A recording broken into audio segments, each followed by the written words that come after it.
was the 2nd of January, 2:04 a.m. I woke up to a knocking on the door. One knock every 3 seconds. I slipped on my slippers and walked down the stairs. As I walked down, the knocking on the door got faster, almost like a heartbeat. When I got to the door, the knocking stopped. I looked outside and nobody was there. I went back up to my room and went back to bed, thinking it was just some kids playing a prank. At 4:21 a.m., I woke up to the front door slamming shut. I jumped, terrified. I looked over at my frosted window to find "Smile" written all over it in the frost. I grabbed my phone next to me, ready to call 911, only to find a message written on it saying, "I told you to smile." I cried and ran for my life, running outside. As soon as I got outside, I knocked on my neighbor's house across the road.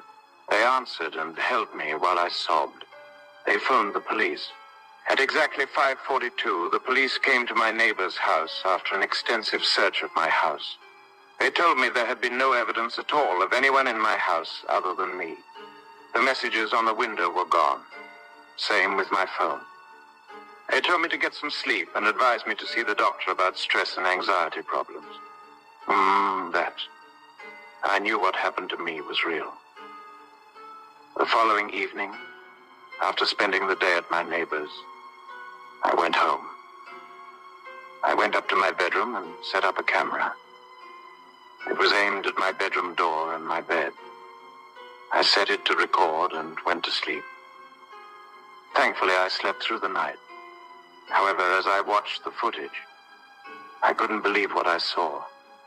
At 3 a.m, something crawled out from under my bed. It was a completely naked, anorexic man. He stood up and looked at me on the bed.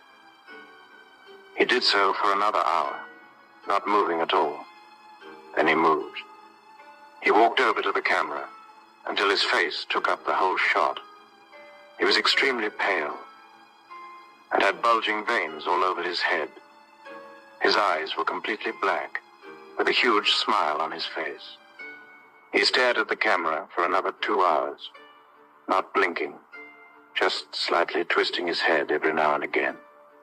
After 2 hours of him staring went past, he walked back over to my bed and crawled back under. I skipped the video forward until it showed me getting up and walking over to the camera. The video finished. I was frozen with fear. The video showed him going back under, but not leaving. Whatever it was still there.